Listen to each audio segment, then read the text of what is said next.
বাংলাদেশি দাদা না আসলে না কলকাতা সব ভুকা মরে যাবে। ভারত যদি বন্ধুত্ব উপহার দেয়, আমরা বন্ধুত্ব দিব।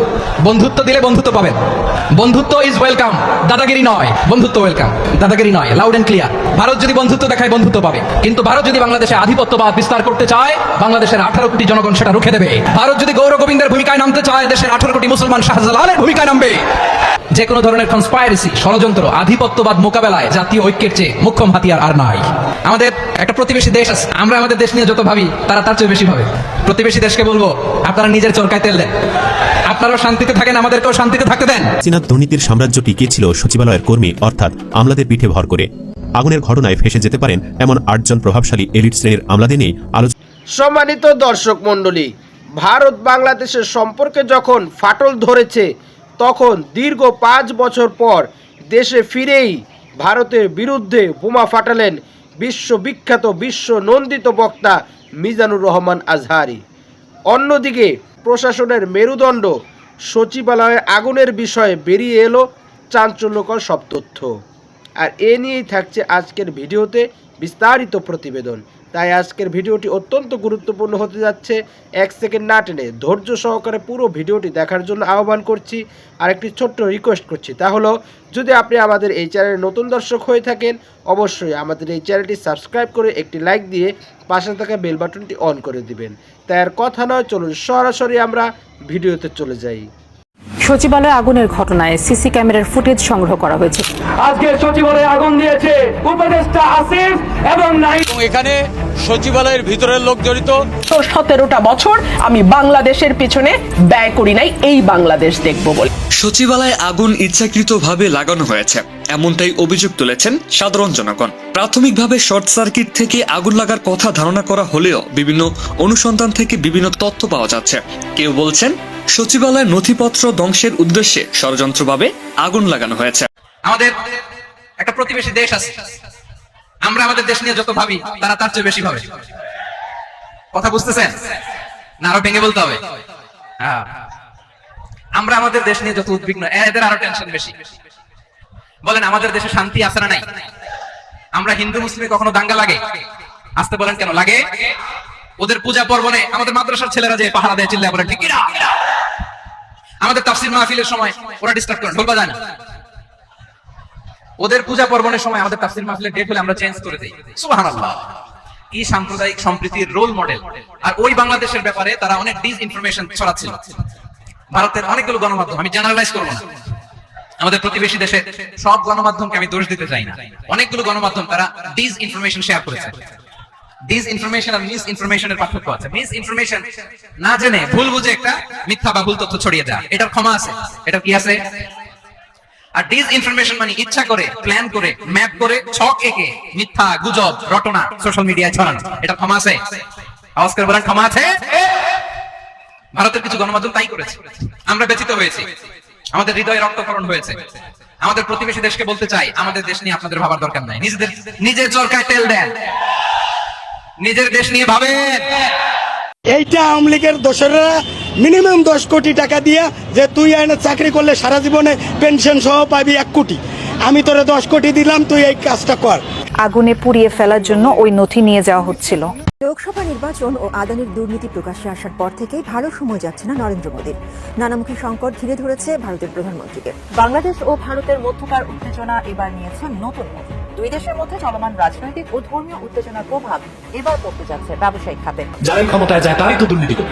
দুর্নীতি ঢাকতে তো সচিবালয়, মন্ত্রণালয়ে আগুন লাগাই দিয়েছে, সব ফাইল চলে ভস্ম হয়ে গেছে। আমাদের আজকের বিষয় হচ্ছে কবুতর ও ট্রাকের রহস্য বের হলেই ফেসে যাবে সচিবালয়ের অনেক। এইমাত্র পাওয়া গরম খবর, ভারতের দেশ বাঁচাও আন্দোলন, মোদি পালাবেন কোথায়? নানামুখী সংকট ঘিরে ধরেছে ভারতের প্রধানমন্ত্রীকে। বাংলাদেশের সঙ্গে সম্পর্কের অবনতি হয়, মারাত্মক প্রভাব পড়েছে ভারতের অর্থনীতিতে।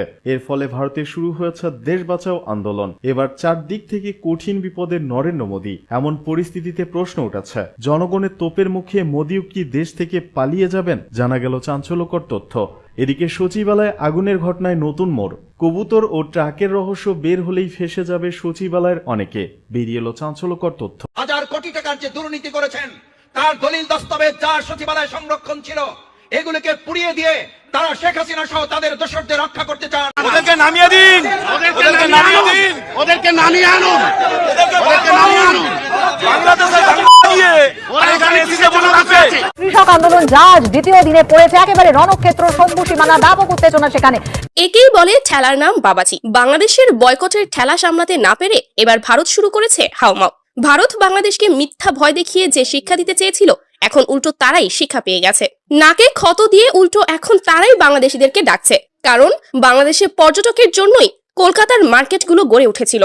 এখন বাংলাদেশের পর্যটকের অভাবে মার্কেটগুলোতে ধস নেমেছে।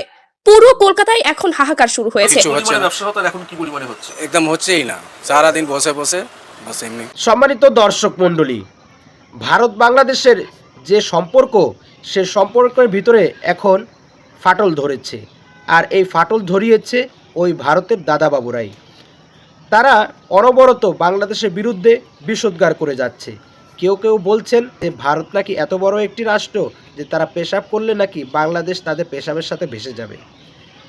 এছাড়াও শুভেন্দ্রকে আমরা বলতে শুনেছি, তিনি উঁচু গলায় বলছেন যে তারা আমাদের উপর নির্ভরশীল নয়, আমরাই নাকি তাদের উপর নির্ভরশীল।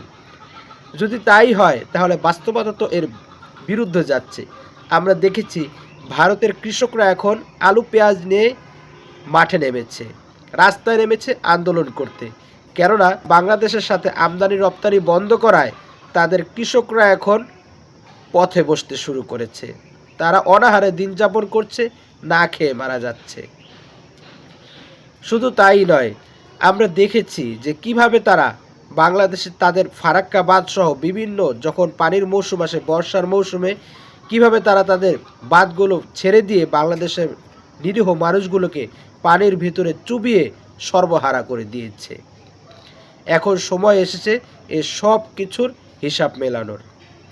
তাই তো দীর্ঘ 5 বছর পর বাংলাদেশের একজন জননন্দিত সকলের জনপ্রিয় বক্তা মিজানুর রহমান আজহারি দেশে ফিরেই ভারতের বিরুদ্ধে কঠিনভাবে হুঙ্কার দিয়ে বলেছেন, যদি প্রতিবেশীর মতো তারা প্রতিবেশী হয় তাহলে আমরা প্রতিবেশীর মতো থাকতে রাজি, কিন্তু প্রতিবেশী যদি প্রতিবেশীর যদি সুখ দুঃখ আনন্দ বেদনায় যদি পাশে না দাঁড়িয়ে তাদের ক্ষতি করার চেষ্টা করে, তাহলে কোনোভাবেই আমরা আর চুপ থাকব না। আমরা কঠিন হস্তে তাদের সমস্ত ষড়যন্ত্র মোকাবেলা করে দেব। অন্যদিকে আমরা সচিবালয় ঘটনায় আমরা সত্যিই মর্মাহত হয়েছি এবং যে ভিডিও চিত্র আমাদের সামনে এসেছে তা দেখে আপনিও অবাক হতে বাধ্য হবেন। আমরা দেখেছি সচিবালয়ের 10 জন আওয়ামী লীগের দোসর সচিব, তারাই এই অগ্নিকাণ্ডের সাথে ওতপ্রোতভাবে জড়িত ছিল এবং তারাই এই অগ্নিকাণ্ড ঘটিয়েছে, যাতে তাদের সকল প্রকার দুর্নীতির নথিপত্রগুলো চিরতরে হারিয়ে যায়, তারা যেন কোনোভাবেই পুলিশের কাছে গ্রেফতার না হয় এবং তাদের পথ না হারাতে হয়। নিজেদের গদি টিকিয়ে রাখার জন্য এবং তাদের নেত্রী হাসু আপাকে ফাঁসির কাষ্ঠ থেকে বাঁচানোর জন্যই সুপরিকল্পিতভাবে সুনিপুণভাবেই তারা এই কর্মকাণ্ড সংগঠিত করেছে। সম্মানিত দর্শক মণ্ডলী, আজকের এই ভিডিও সম্পর্কে আপনার কি মতামত? অবশ্যই আপনার সেই মূল্যবান মতটি আমাদের কমেন্টস বক্সে জানাবেন। আর আজকের এই ভিডিওটি যদি আপনার ভালো লেগে থাকে অবশ্যই ভিডিওটি একটি লাইক দিয়ে শেয়ার করে দিবেন। আজ এ পর্যন্ত সকলে ভালো থাকবেন, সুস্থ থাকবেন, নিরাপদ থাকবেন এই আশা ব্যক্ত করে আজকের ভিডিও এখানেই শেষ করছি। আমিন ওয়া আখিরু দাওয়ানা আলহামদুলিল্লাহি রাব্বিল আলামিন। আসসালামু আলাইকুম ওয়া রাহমাতুল্লাহি ওয়া বারাকাতুহু।